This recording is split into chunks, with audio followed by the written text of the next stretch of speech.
The bank manager called the woman at the counter useless, not knowing the CEO of the entire company was standing right in front of him. Thought he was brushing off a nobody, didn't realize she owned the building he worked in. The same woman he tried to push out held the deed in her bag, and this wasn't revenge. This was a quiet takeover. Before we deep dive into this interesting story, subscribe to our channel, and tell us where are you watching from. Share in the comments below. The sun came down like a spotlight over Ridgeview Plaza, clean and direct, casting bold shadows across polished windshields and well-trimmed sidewalks. It was one of those Southern California mornings that made everything look more expensive than it really was. Sunlight kissing glass, valet drivers in khaki uniforms, and coffee shops buzzing with voices that carried more ego than volume. The kind of place where titles mattered more than truth, where people in pressed shirts spoke with the confidence of knowing their names were etched on plastic nameplates and not stitched quietly into leather portfolios. Delaney walked into the bank wearing a lavender blouse, cream flats, and a soft tote slung over her shoulder. No designer logos. No announcement of power. Her makeup was minimal, her smile polite. She didn't carry the air of someone who needed to be noticed. She moved with the confidence of someone who didn't. Inside, the air conditioning was set a little too cold, the kind that made you second-guess whether you belonged.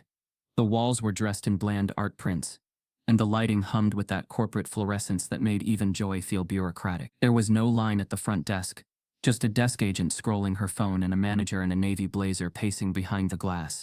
Delaney stepped forward. "Hi there. I'm looking to review the inspection file for this building. Should be listed under the escrow folder for Truved Holdings." The front desk agent blinked at her, barely lifting her gaze. "You a vendor?" "No," Delaney answered calmly. "I'm with the buyer." "Name?" Delaney gave it, clearly and slowly. The agent hesitated, fingers pausing mid-keystroke. "Doesn't look like you're authorized for client access. You'll need to speak with Brent." From the side office, a man emerged. Late 40s, tanned from too many golf weekends. The kind of man who wore authority like a golf badge, seasoned in microaggressions, and mastered in assuming ownership of every room. Brent Halbridge, bank manager. The name on his desk might as well have been branded on his tone. "You need something, ma'am?" he asked, already walking with the energy of dismissal. Delaney turned toward him, still calm. "Yes, I'm here on behalf of Truved Holdings. We're in final stages of acquisition." Brent cut her off with a quick chuckle. "Oh, this is about that inspection folder, huh?" She nodded. "Yeah, listen, ma'am. That's not really for the public. We keep those documents confidential. You'd need some sort of authorization or letter from, well, someone official." Delaney tilted her head slightly. "I'm part of the executive group overseeing this acquisition." "That should be—" Brent interrupted again, more annoyed this time. "I'm sure you are. But we've had people come in claiming all kinds of things. You'll need to wait outside if you're not banking here. This isn't a shelter, and we're not running a guessing game." The room froze. A young teller behind the glass hesitated with a stack of deposit slips. A security guard shifted near the door but didn't move closer. Delaney's voice didn't rise. "I'm not guessing, and I'm not here for charity. I simply—" Brent exhaled loudly, waving a hand like he was swatting a gnat. "Okay, look. You're clearly lost, so let me help you out. Unless you plan on opening an account or applying for a loan, there's not much we can do for you. We have real business to handle today. You're just kinda in the way." He gestured toward the door with his coffee cup. "Maybe come back when you've got something useful to do. No offense." Delaney stood there, letting the weight of his words land. No offense was always how they wrapped the insult. Like a ribbon on a slap. Her face didn't change. Her hands didn't shake. But something behind her eyes closed quietly. Without a word, she turned and walked out. The sidewalk felt warmer than before. She made it 10 steps before stopping, her breath catching in the kind of pause you only learn after years of swallowing disrespect. She pulled out her phone, checked the time. She had 20 minutes before the escrow agent's call, just enough to reset her posture and remember who she was.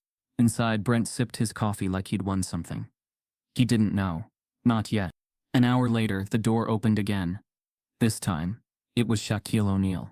He walked in wearing black jeans, a fitted Henley, sunglasses tucked into the collar. No entourage, no fanfare, just that 6'11" presence that drew silence like gravity. The same bank manager who couldn't give Delaney 30 seconds was suddenly all teeth and handshake. "Big Shaq," Brent exclaimed, stepping out from behind the counter. "Man, It's an honor. Didn't know you banked here. Shaq didn't smile. I don't, he said simply. Brent faltered. Oh, you here for— I'm here because someone I love was treated like she didn't matter. The room went still. A breeze through cement. Brent laughed, unsure. Look, I didn't mean anything. Maybe there was a mix-up, or— Shaq raised a hand. Not angrily. Just enough to make silence obey. I'm not here to argue. I'm here to ask a question. Brent nodded quickly, adjusting his tie. Of course. Shaq stepped forward, his voice low. When a woman walks into your bank, dressed plain, no flash, no entourage, no attitude, what do you see? Brent blinked. I don't know. A customer? Shaq didn't break eye contact. No, you don't. You see a problem, an inconvenience, someone you can brush off. Because her name isn't on the marquee. Because you think important people announce themselves. Brent's face flushed. Sir, I didn't know. Shaq leaned in slightly. That's the point. And then he turned and walked out. No need for dramatics. No need to say her name. The story had already begun without her speaking a word. Back in the car, Delaney sat in the passenger seat, expression unreadable. Shaq didn't ask if she was okay. He didn't need to. He just reached over and took her hand, squeezing it once. They drove off without a plan. But something had shifted. The mystery wasn't just who she was. It was how a woman so powerful, so capable, could be made to feel so invisible in a place she already owned. And now that truth hung in the air, unanswered. They didn't talk much that evening. The house was quiet, lit with the gold light of early dusk. Delaney cooked without speaking. Shaq watched the game with the volume low. But the silence wasn't empty. It was preparation. Because sometimes the people who say nothing are the ones you should listen to the most. And the woman Brent had called useless had just started writing the next chapter with him in it. Delaney didn't cry in the car. That wasn't her style. The parking lot buzzed with engines, and low music drifting from cracked windows. And still she sat still, one hand on the steering wheel, the other tracing the stitched initials on her leather-clutched DSO. The S stood for Simone, a name her grandmother whispered into her ear before passing. The O came from her husband, but the D that belonged to her. Inside the bank, the air had smelled like stale coffee and worn carpet. The manager, Brent Halbridge, had looked at her the way men often looked at quiet black women, who weren't dressed to be noticed, like furniture. When she'd asked about accessing her accounts, he didn't even check her name. He told her the line was for customers only. Then he called her useless. Not once, twice. Loud enough for the nearby teller to freeze mid-stamp. Loud enough for the security guard to pretend not to hear. She could have said it then. Could have leaned forward and let her title roll off her tongue like thunder. But thunder is cheap. She believed in storms that arrive quietly and leave everything rearranged. Shaq noticed it the moment she walked into their home. Delaney didn't wear her sadness on her face. She wore it in her silence. Normally she'd be on the phone with one of the regional managers, flipping through folders, sipping green tea with honey. Tonight she laid her purse down on the sideboard, slid off her heels and walked past him without a word. He followed. No noise, no demand, just a presence behind her, like a tide that never rushed but always rose. She sat on the edge of their bed, her fingers grazing the hem of her sleeve. Shaq leaned in the doorway, arms folded, head tilted slightly. He didn't say her name, just waited. Finally she looked up. They called me useless, Shaquille. Her voice wasn't broken. It was clean, steady. That's how he knew it cut deep. He moved closer, sat beside her, their knees touching. Who did? She let out a single laugh, short, breathy, humorless. The branch manager, at Ridgeview, didn't even look up when I asked for access to the escrow folders. Told me this section was for clients, not browsers. Then called me useless. To my face, Shaq leaned back slightly. Eyes narrowing, not in anger, but calculation. You didn't tell him who you were? No, she said. I didn't feel like I needed to. That part made his heart tighten. She had built empires, negotiated with Wall Street predators, rescued collapsing properties, and turned them into thriving community spaces. But none of that mattered when she walked into a building, wearing a sundress and soft curls. And yet, she hadn't told him everything. Why were you even there? He asked softly. Delaney finally turned to him fully, pulling a folded document from her purse. He took it, eyes skimming the letterhead. Truft Holdings, Inc., Delaney's company, The document confirmed the acquisition of the property at 20401 Ridgeview Lane, effective immediately. Leaseholders had 48 hours to receive the formal ownership transition packet. She was there to inspect a building she now owned. Shaq exhaled through his nose, slow and deliberate. Not surprised, just disappointed for her, for them, for how often this kind of story repeated. Still, there was a pause in his body that hadn't been there before. "You gonna tell him?" he asked. Delaney shook her head. "Not yet. I want him to learn who I am. The same way I learned who he is." Outside their bedroom window, the street was golden with sunset. The kind of quiet light that makes things feel cleaner than they are. Shaq stood and crossed to the dresser, pulled open a drawer, took out a small key, one he hadn't touched in years. "You remember the first time we went to that bank?" he asked without turning around. "I do," she said, smiling faintly. "He thought I was your bodyguard." "You were my bodyguard," she teased, and he laughed, just once. But his eyes were far away. That day, I remember thinking, how do they not see it? You in your cream suit, talking real estate, calm and composed, but they couldn't see it. Couldn't hear it either. All they saw was a black couple. No ties, no titles. He turned and looked at her. "They gon' see now." The next morning, Delaney was back in her element. Tailored blazer, hair swept in a low bun, tablet in one hand, espresso in the other. At 8:03 a.m., she was on a call with the legal team, finalizing the press release for the Ridgeview acquisition. Her voice was velvet, but her words cut like glass. Meanwhile, Shaq made a few calls of his own. Old friends in city development. A favor to pull some bank security footage. No threats, no drama, just a calm request wrapped in that unmistakable Shaq charm. By noon, the video was in his inbox. He watched it once. Then again, the footage showed Brent gesturing with his coffee cup, looking past Delaney like she was wallpaper. Then came the line. "This isn't a shelter, miss. This is a place of business. If you're not gonna do something useful, maybe just leave." Shaq didn't blink. He just pressed pause. Later that day, Delaney met with Aubrey Greer, her VP of Operations. Aubrey, a tall, freckled woman with a steely voice, didn't waste time with niceties.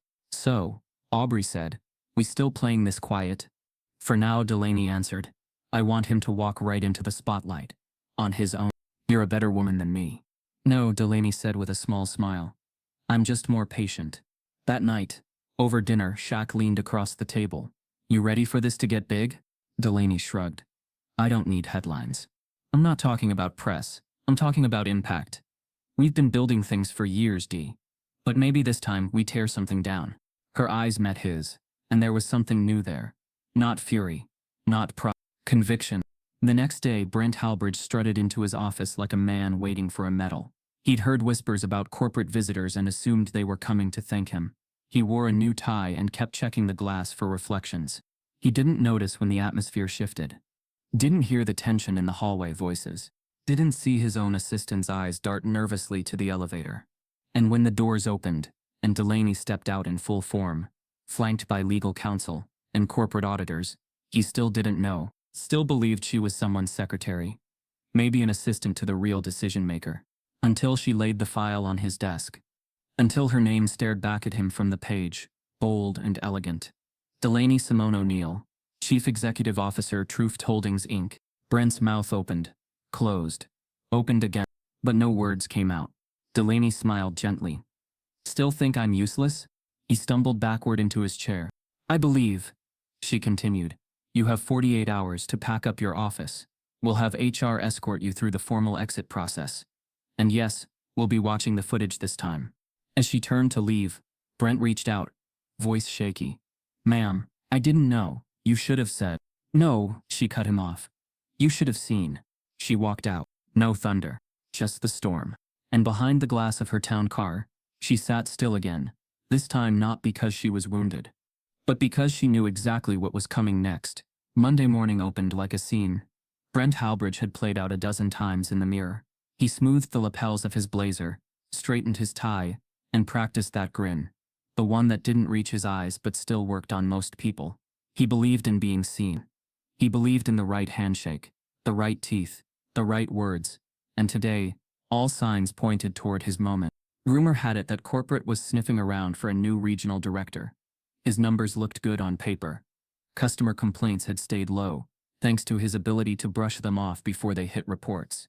He had tenure, seniority, the ability to manage a diverse clientele, as he proudly put it, never realizing how those words felt coming from his mouth. He checked his watch, stepped into the bank's main floor, and scanned the room. His staff was already in motion. Tanya, the assistant branch manager, tapped away on her tablet with precision. Daniel, the youngest teller, stood stiff at his booth like he still feared losing the job over some slip of the tongue. Brent liked that kind of fear. It kept people obedient. "Team," Brent announced, clapping once to summon attention. "Big week ahead. Let's look alive. Word is, we've got a corporate walkthrough coming. Unannounced. You know what that means. Smiles, polish, and absolutely no improvisation." He smiled wider, stepping forward like a general surveying his troops. Tanya didn't smile back. "Any idea what day they're dropping in?"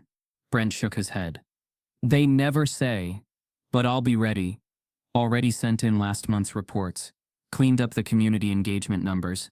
Fluffed things a little. Corporate doesn't need to know we don't actually sponsor that charity drive." Daniel chuckled under his breath before catching Tanya's glare. Brent leaned against the counter. "Also, minor update. We had a situation last week. Woman came in asking questions about escrow folders. Claimed to be with Truth Holdings. Total nobody. I handled it." He let that phrase sit there, heavy and proud. Tanya's jaw tensed. What does handled mean exactly? Brent shrugged. Told her we weren't running a shelter. Politely. Maybe a little firm. She didn't belong. You know how it is. Walk-ins with entitlement. You give them an inch, next thing you know, they're asking to see contracts. "Did you check her credentials?" Tanya asked. Brent scoffed. She didn't look like someone with credentials. No briefcase. No business card. Just a cheap-looking tote bag and soft shoes. She didn't even correct me. That's how you know. Daniel shifted in place. Tanya raised an eyebrow. "That's how you know it exactly?" Brent leaned in like he was sharing a secret. That she wasn't important. If she was, she would have said so. People with power don't stay silent. Tanya said nothing. Just returned to her tablet, fingers striking keys harder than necessary. Brent didn't notice. He was already picturing his nameplate in a new office. Already practicing the call he'd make to his father to brag. He'd always been told he had the face for leadership. What he didn't know, what he'd never even imagined, was that every square foot of the bank around him now belonged to that woman in the cream flats and lavender blouse. That Delaney Simone O'Neill wasn't just someone. She was the someone, the woman behind the entire acquisition of Ridgeview Plaza, and she'd been quiet because silence lets arrogance speak first. Across town, in a sun-drenched conference room inside Truth Holdings' downtown office, Delaney stood before a wall of blueprints and occupancy files. Her fingers sweeping across documents as her executive assistant, Eliza, jotted notes. "Get me the tenant lease breakdown for 20401 Ridgeview. I want the service vendors notified that management will shift within the week. Security, cleaning, tech, all of them." "Yes, ma'am." Delaney turned to the next file, her tone steady but sharp. "And I want a walkthrough team to prepare for a corporate visibility drop. Nothing formal, just enough to watch how they handle pressure. Don't tell them when." Behind her, Shaq leaned against the windowsill, arms crossed, observing. He hadn't said much during the planning session. He rarely did when Delaney was in CEO mode. He liked watching her move calm and control, exacting, but even he could feel the shift happening beneath her polished surface. When Eliza left the room, he finally spoke. "You're really gonna let him bury himself?" Delaney looked up. "No need to. He's already halfway in." Shaq chuckled, then straightened up. "Still feels weird not stepping in." "It's not about stepping in, Shaquille. It's about letting systems expose themselves.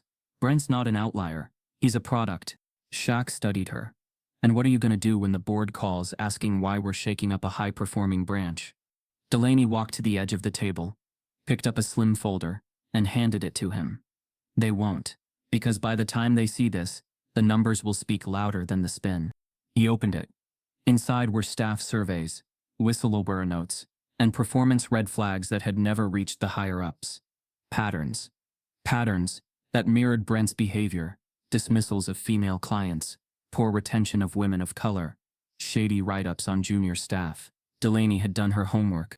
He nodded slowly. "You're not playing chess." "No," she said. "I'm pulling the whole board out from under him." Meanwhile, at the bank, Brent stood in his office rehearsing lines. He imagined shaking hands with the VP of West Coast Operations. He'd say something witty, maybe mention the recent uptick in small business loan approvals. He even Googled the VP's alma mater to name-drop the football team. Brent thought charm and data could fix anything.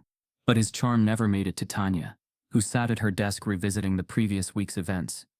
Something hadn't sat right, not just with how Brent treated that woman, but how smug he'd felt afterward. She pulled up the calendar notes, checked the legal registry. That property had shifted hands. Truth Holdings wasn't just another investor. It was Delaney Simone O'Neill's company. And Delaney was married to Shaquille O'Neal. Tanya nearly dropped her stylus. The same man Brent had been bragging about shaking hands with. He was the Shaquille. And that woman Brent had told to leave. She owned the building. Tanya stood up, face pale, and walked straight to Brent's office. "You remember that woman from last week?" she asked tightly. Brent didn't look up. "What, the one who wandered in like she was looking for a coffee shop?" "That was Delaney Simone O'Neil." Brent laughed. "CEO of Truth Holdings. The company that owns this property." Brent froze. Tanya stepped closer, her voice now a low thrum. "She owns this building, Brent. The building we're in. You humiliated her. And she let you." Brent stood slowly, the color draining from his face. "That can't be right. She's married to Shaquille O'Neal. He was here the next day. Not for business. For her." Brent dropped into his chair, mouth dry. Tanya didn't wait for a response. She left the room, letting the silence stew. Across town, Delaney received the message. Corporate had confirmed the walkthrough. No official email. Just a quiet call. They'd be there in 48 hours. She smiled. Not the smile she wore in boardrooms. Not the soft one she gave to Shaq. This one was sharper, quieter. The kind of smile you wear when you've been overlooked for so long that you learn to weaponize invisibility. Eliza re-entered. "They're coming." "I know," Delaney said. "And they're going to see exactly what I wanted them to." By the end of the day, Brent Halbridge sat in his office staring at a blank screen, trying to write an apology email he didn't believe in. He'd read Delaney's name over and over, Googled her, seen the photos, the press interviews, the Forbes list placements, and still he struggled to reconcile her with the woman he dismissed like trash. He thought about calling her. But what do you say to a woman who let you think she was nobody, while she signed the deed under your feet?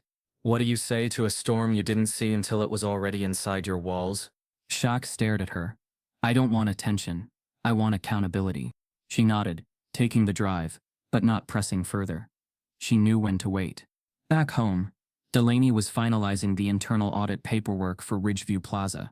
Her team had uncovered 3 years' worth of complaints that had never left the branch. Discrepancies in loan application approvals, particularly among women and minorities. A turnover rate that spiked after female hires in key roles. The numbers told a story Brent had spent years pretending didn't exist. Delaney wasn't surprised. What surprised her was how predictable the pattern was, and how little it took to mask it behind quarterly growth reports. Eliza entered the office holding a folder, eyes wide. "Shaq sent this. You're gonna want to see it." Delaney opened the folder and saw the printed screenshots. Brent's face mid-sneer, her own posture, calm but cornered. The room around them, oblivious. She studied the moment, like an X-ray. She wasn't embarrassed. She wasn't even angry. She was done. She sat back. Did Riley confirm the meeting? She's already seen the footage. Delaney let the silence stretch for a moment before saying, "Let's make this airtight. If this goes public, we don't want it spun as a misunderstanding.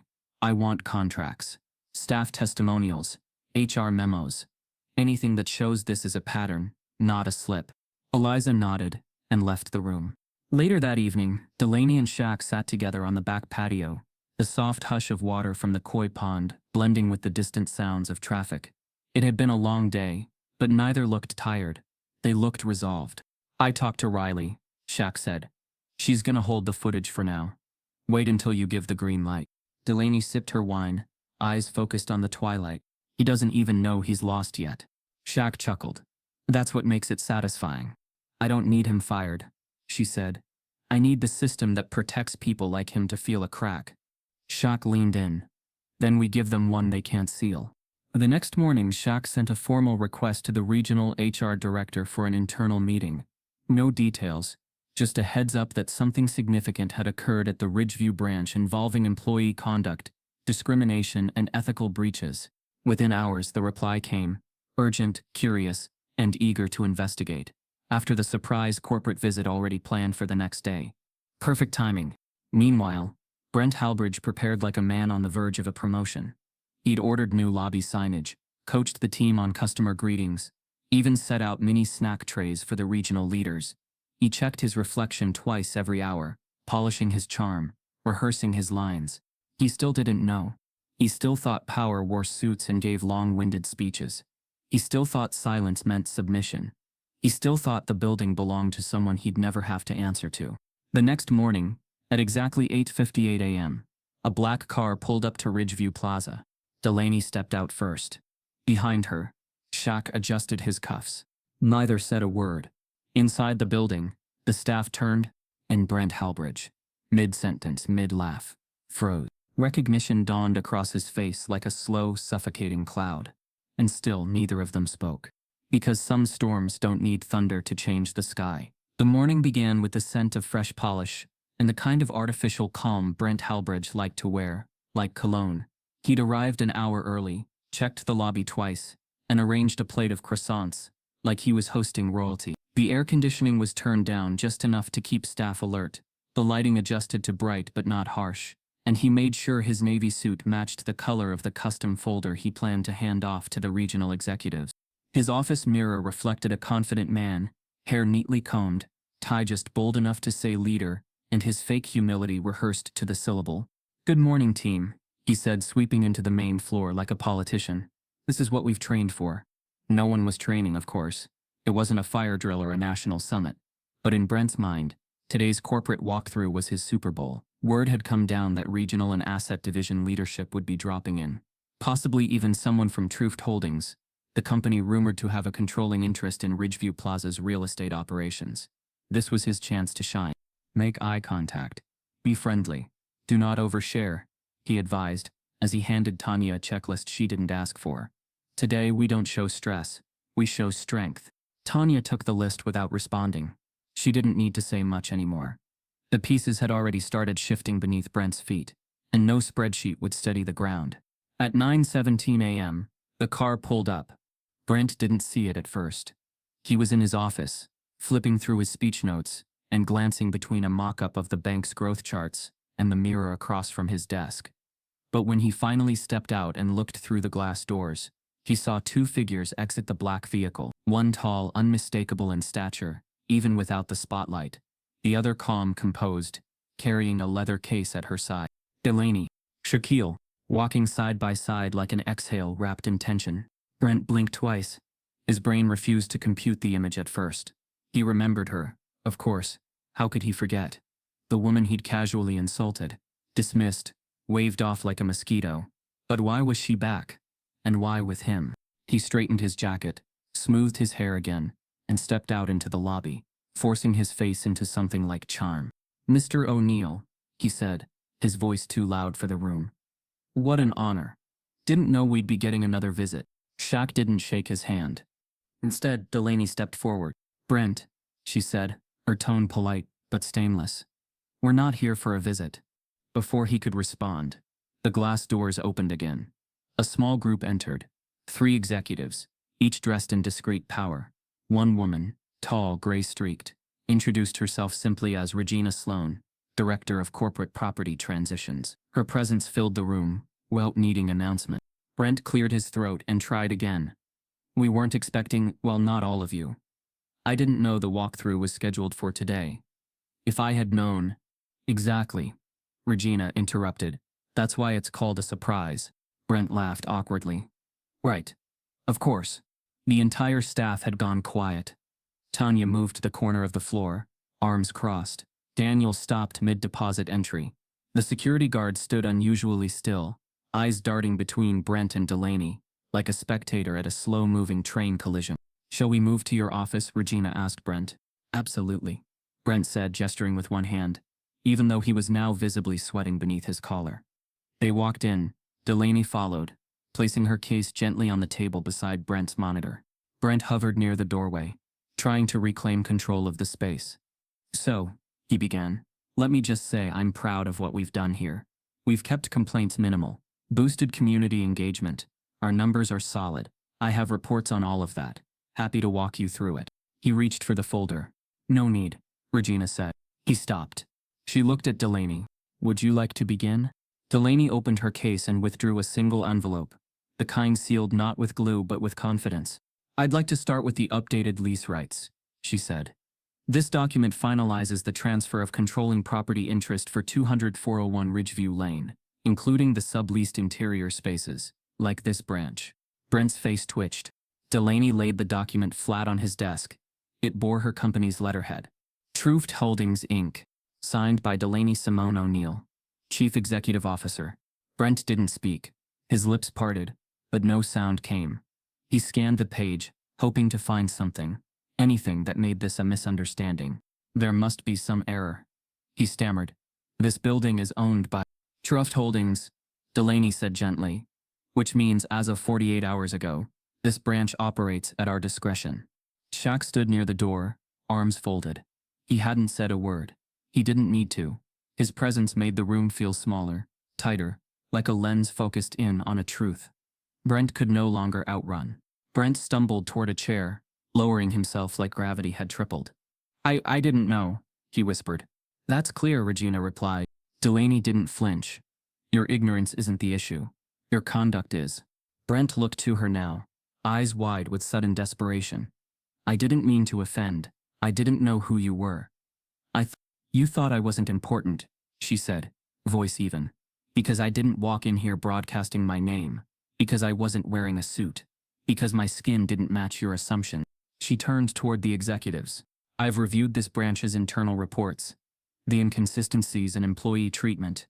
The subtle but traceable bias patterns in loan approval rates. The silence around complaint documentation.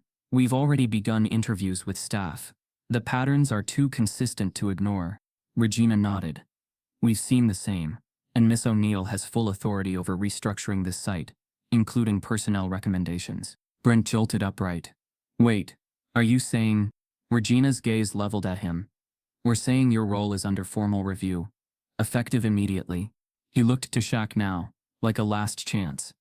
Like maybe this was all just a show, and Big Shaq could call it off with a wink or a grin. But Shaq didn't move, didn't blink. He just said you told her to come back when she had something useful to do. Brent sank lower. The room was silent again. Outside, the staff could see everything through the glass. Tanya's hand clutched the edge of the desk. Daniel exhaled like he'd been holding his breath all morning. Inside, Delaney packed the folder back into her case. We'll give you space to prepare your statements, she said, standing. HR will follow up by end of day. Brent opened his mouth, closed it, then managed one final breath of a sentence. Why didn't you say who you were? That day. Delaney paused, turned at him. I shouldn't have to. Then she walked out. Behind her, Shaq followed. He didn't look back, and Brent Halbridge sat in the chair he thought was his throne, now realizing it had never been his to begin with. The room didn't breathe.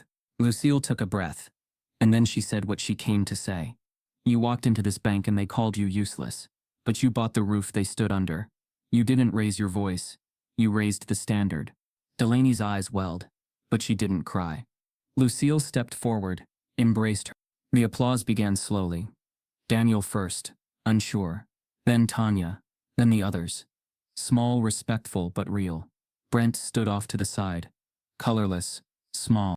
Because for the first time in his career, his authority had nothing to lean on. Lucille stepped back. History doesn't die, she said to the whole room. It waits. It watches. And when the right people rise, it comes home. Delaney guided Lucille to a chair near the lobby's center. As the energy in the room finally shifted from tension to awe, Brent turned to walk back to his office, but this time no one looked at him the way they used to. Tanya didn't jump when he passed. Daniel didn't nod. The respect had drained from the room like someone had pulled the plug. Later, behind closed doors, Brent sat across from the new HR lead, sweating through another conversation he didn't know how to salvage. Meanwhile, Delaney sat with Lucille, reviewing the plans for the building's new renovation. It would stay a bank, but the upper level would be turned into a community trust and resource center, a space for financial literacy workshops, youth programs, and first-time homebuyer assistance. the name still undecided. But one thing was certain. The first name etched into the cornerstone would be Lucille. As the day wound down, and the sun began to bleed through the glass, Delaney stood once more before her team.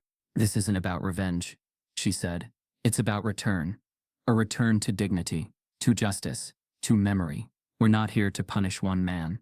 We're here to make sure the next woman who walks through those doors never has to prove she belongs." They didn't cheer.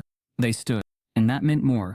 Shaq met Delaney by the front entrance, his hand brushing hers. He didn't need to say anything. The look said it all. She hadn't just claimed power. She'd rewritten the room. And somewhere behind them, Brent Halbridge sat staring at an email from corporate, his job title no longer bolded.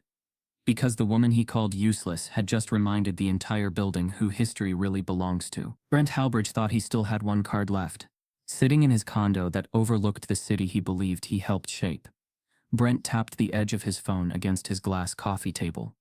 The tone of the HR emails had shifted. The smiles at the branch had frozen, and Delaney Simone O'Neill had become more than just a bad memory. She'd become the voice in every room he walked into, the face on every confidential memo. He'd watched his name slide from boldface to a bullet point beneath pending decisions. But he wasn't finished. Not yet. He called a lawyer, one of those media-hungry men who promised counterclaims and quick payouts. Brent fed him the story like he'd rehearsed it. A misunderstanding, a racially weaponized vendetta, a corporate ambush led by a celebrity husband, and a vindictive wife. "She humiliated me," Brent said. "In front of staff, in front of corporate. There were no warnings, no documentation." The attorney liked the sound of that. "Discrimination cuts both ways," he said. "Let's turn this into a retaliation claim. We make it public, force a settlement. The board won't want bad optics." And Brent smiled. Because this was a game he still thought he could win. But across the city, in a glass-walled boardroom, high above downtown, Delaney wasn't preparing for battle. She'd already won the war. Now she was writing the report. Eliza stood to her left, organizing binders into neat stacks. Each one labeled, each one dated, each one telling a story Brent never knew was being written. Opposite them sat two attorneys in tailored charcoal suits. True Fifth Holdings' internal legal counsel. One focused on compliance, the other litigation. Shaq leaned quietly against the wall. He hadn't said much the entire day, but he didn't need to. The moment Brent walked through the doors, escorted by a neutral rep from the bank's executive office, the air shifted. Delaney didn't rise. She didn't extend her hand. She simply nodded once and said, "Mr. Halbridge, please take a seat." Brent sat across from her, flanked by his own lawyer, who was already straightening his tie, trying to establish dominance with posture. Delaney's attorneys didn't flinch. Eliza handed them folders without a word. Brent opened his mouth first. "I want to be very clear," he began, his tone clipped but polished. "This entire situation has created undue harm to my professional reputation. I've served the company for 15 years. Never had a formal complaint." Delaney raised a single hand, not rudely, just precisely. "We'll let the attorneys handle the language. We're here for facts." Brent's lawyer leaned forward. "Our position is that Mr. Halbridge was unfairly targeted after a series of unsubstantiated accusations and a surprise ownership transition. We believe this was retaliatory and discriminatory in nature." Delaney's expression didn't shift. "You believe a black woman holding someone accountable for their behavior is discrimination?" "I believe," the lawyer replied, "that my client was painted into a false narrative for optics, and we're prepared to file." There was a pause, then Delaney turned to her counsel. "Should we begin?" Her lead attorney opened a binder and slid it across the table. "This is a record of formal HR complaints filed at the Ridgeview branch over the last 6 years. Several are directly tied to Mr. Halbridge." Brent blinked. "That's not possible. I've never received." "They never reached your desk," the attorney said smoothly, "because many of your employees claimed they didn't feel safe submitting them under your leadership. So they filed anonymously through our whistleblower portal after Truth took over." Eliza handed over a second binder. "This one includes testimony from 7 staff members, all citing gender-based slurs, racial microaggressions, and retaliation against employees who questioned your instructions." Brent's lawyer opened it. Page after page, highlighted texts, internal chat transcripts, statements signed under NDA. "These aren't real," Brent snapped. They're real enough to spark a class action suit, Delaney replied calmly. But that's not our goal here. Shaq finally stepped forward, arms crossed. Our goal, he said, voice low and weighted, is to make sure people like you can't hide behind a job title anymore. You want to sue? Go ahead. We'll go public. With everything. Brent's attorney shifted uncomfortably. Are you threatening? No, Delaney said, cutting in. We're offering clarity. You walked into this room thinking this was about one incident, one mistake. But it's not. It's a pattern. And patterns don't disappear in lawsuits. She leaned forward now, her voice never rising, her words sharp as broken glass. I walked into your branch, and you called me useless. Not because you knew who I was, but because you didn't. That's the problem. You don't reserve your disrespect for people you recognize. You spread it like policy to anyone you decide doesn't matter. Brent looked to the side, searching for something to latch onto. But I didn't know. And that's your whole legacy. She said. You didn't know. You didn't ask. You just decided. Her attorney opened a final folder and pushed it forward. This is the settlement agreement. We're offering you a graceful exit, full resignation with non-disclosure. Your benefits remain, but you'll never step into a leadership position within our portfolio again. Brent didn't touch it. If you decline, Delaney said, we proceed to legal discovery. Every email, every staff testimony, every inconsistency in loan approvals, and every second of that security footage. Shaq added, that part's already backed up, just in case. Silence sat heavy in the room. Brent's lawyer cleared his throat. We'd like some time to review. Delaney stood. Take all the time you want. But understand something. This isn't about saving your job. It's about deciding how public your downfall needs to be. She turned, gathering her things, her control absolute. Brent stayed seated, blinking at the paper in front of him. Because for the first time, the boardroom wasn't run by who shouted the loudest. It was ruled by who brought the truth. And Delaney O'Neill had brought it in full. As she and Shaq stepped into the elevator, he looked over at her. You good? I will be, she said. And as the doors closed, the only thing Brent could see was the reflection of the woman he tried to erase, now standing higher than he'd ever been. Black women in boardrooms reposted the clip with stories of being spoken over, passed over, pushed out. Students from HBCUs shared it as a teaching moment. Corporate DEI panels played it during trainings. It wasn't a scandal. It was a reckoning. Meanwhile, Shaq stayed quiet.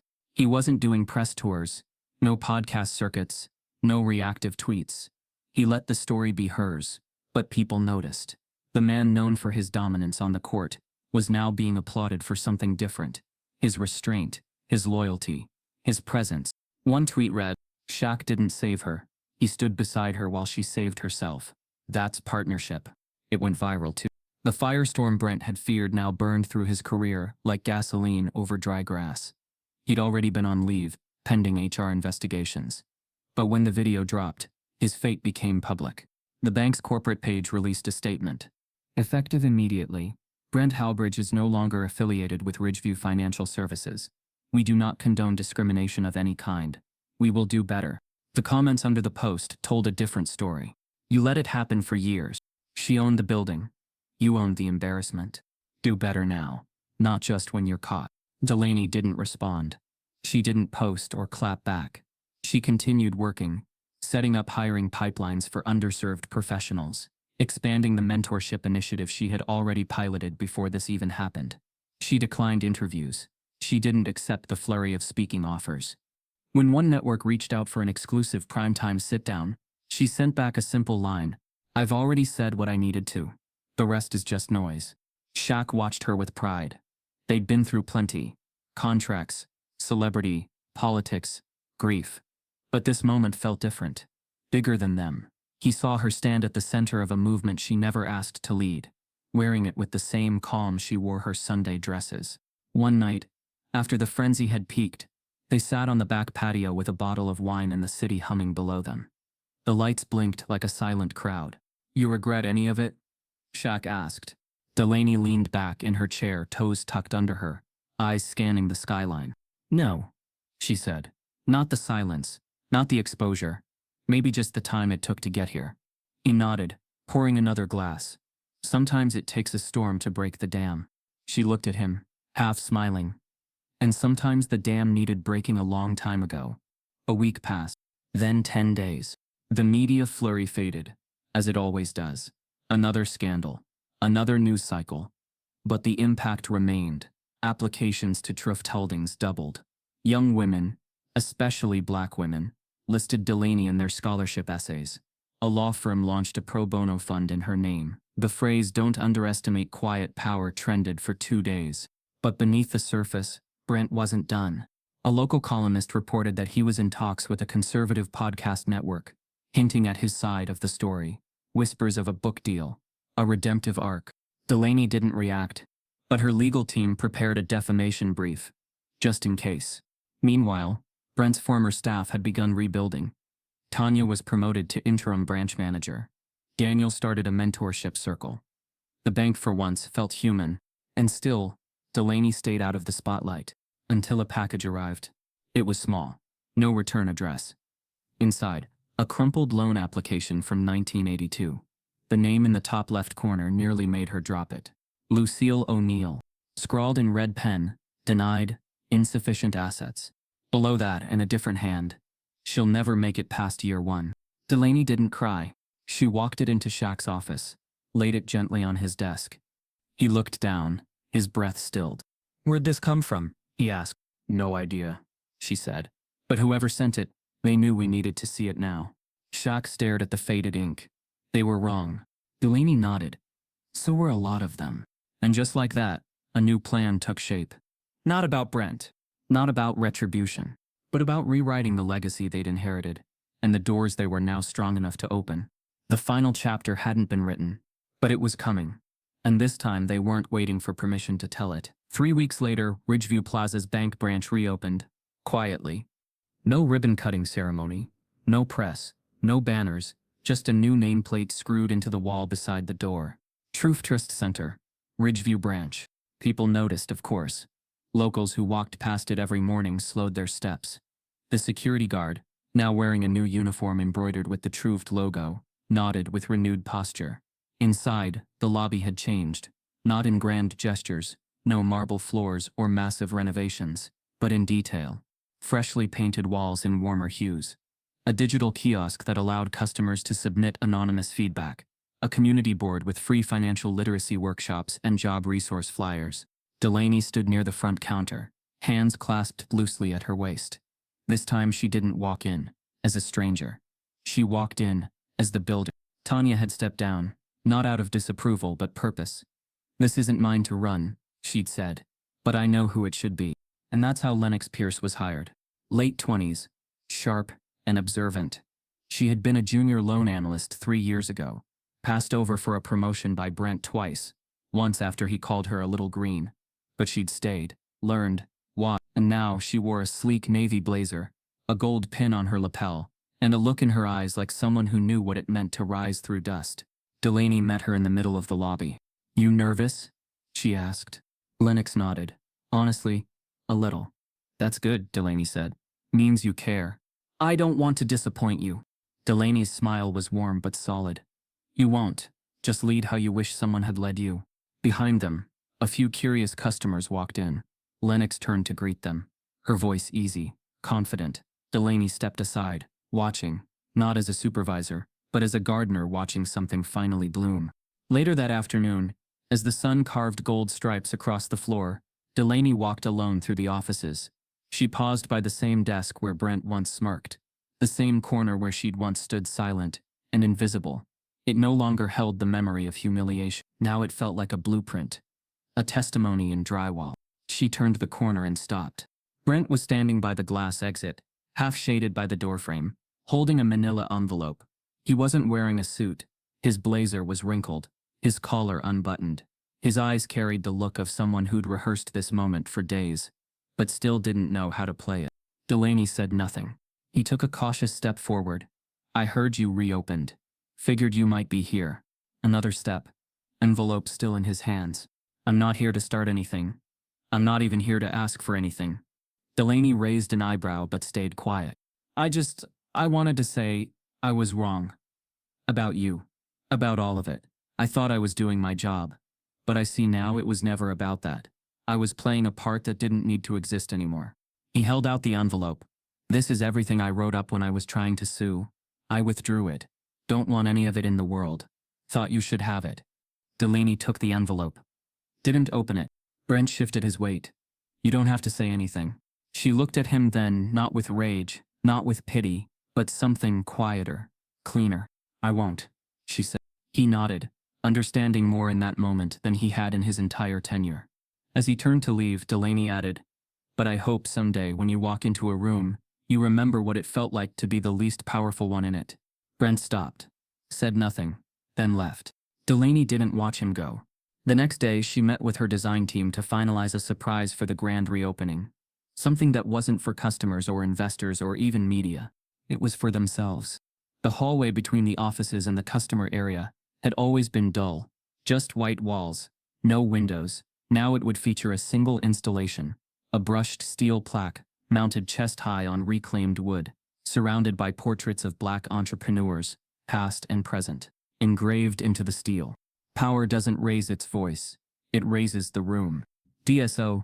The space was unofficially renamed the Hall of Return. It was meant to be walked through, not stared at. Meant to be felt, not posed with. A week later, a young girl, no older than 10, walked through with her mother. She stopped in front of the plaque and asked, Mom, what does that mean? Her mother paused, then smiled. It means, sometimes the strongest people don't yell. They just keep walking until the door opens. That afternoon, Delaney stood outside the bank for the first time since it had all begun. Not to inspect it. Not to defend herself. Just to walk through the front door again. She did it without entourage, without cameras, without announcement. Shaq waited near the sidewalk, leaning against their SUV, arms folded, watching her with the same look he gave her the first time she pitched a development project in front of a table full of doubters. She turned, half smiling. You coming? I already came, he said, years ago. This one's for you. Delaney turned back, exhaled, and took one step forward, then another. And then she walked through the front door of the very place that once told her she didn't belong. She didn't flinch. Didn't slow. Because this time, it wasn't about reclaiming space. It was about owning it. Inside, Lennox nodded to her from the teller line. Customers chatted quietly. A boy in a hoodie filled out his first savings application. An elderly couple received help from Daniel, now full-time and smiling for real this time. Everything had changed. And it hadn't taken a single raised voice. That night over dinner, Shaq leaned back in his chair, fork paused midair, and said, You know what I've been thinking about? Delaney sipped her wine. What's that? That first day, when you came home and said he called you useless. She smiled, faint and unbothered. I remember. Shaq set down his fork. They called her useless, he said, but she built the doors they tried to keep her out of. And in the silence that followed, even the walls seemed to agree. The plaque caught light just as the morning sun crept over Ridgeview Plaza's rooftops. Not the kind of light that screams, but the kind that invites you to pause, to notice. It was mounted at chest height, where no one could miss it walking in or out. Etched into steel, the words were simple. Power doesn't yell, it builds. Below that, the Lucille Delaney Trust Center. The lettering was matte black, bold but unflashy, the kind that didn't compete for attention. It commanded it.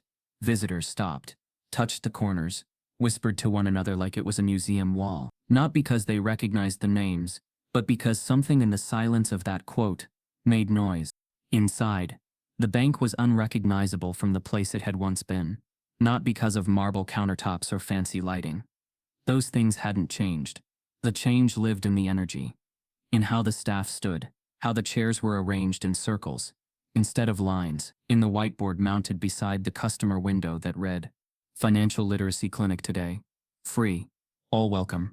Delaney stood near the back of the main floor, clipboard in hand, watching as kids filtered in from the neighborhood charter school. A row of tables had been set up just for them, colorful folders, notebooks, calculators. Next to them sat 3 volunteers from TrueFed's mentorship program, explaining savings and credit scores with the kind of patience that never made a kid feel behind. At the far end of the room, a woman in a burnt orange blazer sat with 4 high school seniors. All girls, all wide-eyed. She was a junior exec Delaney had fast-tracked, now leading a workshop on how to start a business with less than 100. The room buzzed, but it was purposeful, not chaotic, like change was happening one page at a time. Shaq arrived around noon, dressed in a gray button-down and jeans. No entourage, no cameras, just him. He nodded to Lennox, who now ran the branch like it was a living thing, checking on people, offering real advice, taking her lunch break with the interns. She gave him a respectful nod, but didn't fawn. That was part of the new energy too. Respect wasn't confused with worship here. He found Delaney standing under the quote on the wall, scanning her list. "You gonna sit down today?" he asked, grinning. Delaney smiled. "I will when this clipboard's empty. You said that an hour ago." "And I meant it then too." They laughed, soft, shared, familiar, like survivors who'd earned the silence between storms. Shaq stepped forward and traced the bottom edge of the plaque. "She'd be proud," he said. "Who?" "Lucille. Your mom too. You both built it." Delaney nodded, her eyes settling on the name below the quote. The Lucille Delaney Trust Center. It had been Tanya's idea, after Delaney tried to leave the building unnamed. "This isn't about me," she had insisted. But Tanya had replied, "Exactly. That's why your name has to be on it." So she relented, not out of ego but out of recognition, of the journey, of the women who never made it to this hallway. Shaq took the mic around 2:00 p.m., after most of the booths had wrapped, and the catering crew began laying out snacks near the front. He didn't stand on a stage, didn't even step on a podium. He just walked to the center of the room and turned to face the crowd. Mostly young families, local residents, bank staff, and a few curious passers-by who'd seen the community day flyer taped to the bus stop. "I wasn't supposed to speak," he began, voice low but steady, "but my wife said I could talk if I kept it short." Laughter rippled. He smiled. "Some of you know me as an athlete. Some of you know me as a TV guy. But in this building, I'm here as something else." He turned toward Delaney. "I'm here as the man who got to witness something special. I watched someone walk into a place meant to make her feel small. And she didn't get loud. She got smart. She got focused. And then she rebuilt it, brick by brick. She didn't tear it down. She turned it into a door." He looked around the room, eyes resting on the teens, the elders, the staff. See, they called her useless. But she used that moment, not to burn it all down, but to light a path. He let the words settle. So if you're in this room today, you're standing in proof. That legacy isn't about who claps the loudest. It's about who keeps building even after they've been told to leave. Applause rose. Not wild, not staged. Just real. Delaney touched his arm as he stepped back. That was all. As the event wound down, Delaney walked the floors, shook hands, answered questions. She paused when she reached the East Wing, where the loan office used to be. Brent's old chair was gone. In its place was a small circular table surrounded by 4 simple chairs. The door was propped open. A sign read, "Financial Wellness. No judgment, just help." One of the volunteers, an older man with a salt and pepper beard, sat with a couple who barely spoke English. He pointed to a form and smiled patiently. Delaney watched for a moment, then walked on. At 4:45 p.m., after the last guest had left and the volunteers packed up their supplies, Delaney remained. She walked the perimeter of the room slowly, fingertips trailing along the wall, stopping just beneath the quote. Shaq joined her. "You ready?"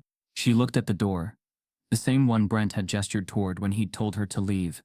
The same door she'd walked through without a word, without raising her voice. Now the sun shone directly through it. "I'm not leaving," she said. "Just stepping outside." He smiled. "Sounds about right." They walked together, Delaney just slightly ahead, her heels clicking soft against the tile. No crowd waited outside. No flashbulbs, just the sound of the city humming, unaware that a quiet revolution had just concluded in a building no one used to notice. She pushed the door open, stepped into the late day light. Not with triumph, but with presence. The kind that doesn't ask to be noticed. It just is. If this story hits something deeper, don't scroll past it. Share it with someone who's ever been talked down to, while standing tall. Let's keep rewriting what power really looks like. Not louder, just smarter, just stronger, just like Delaney.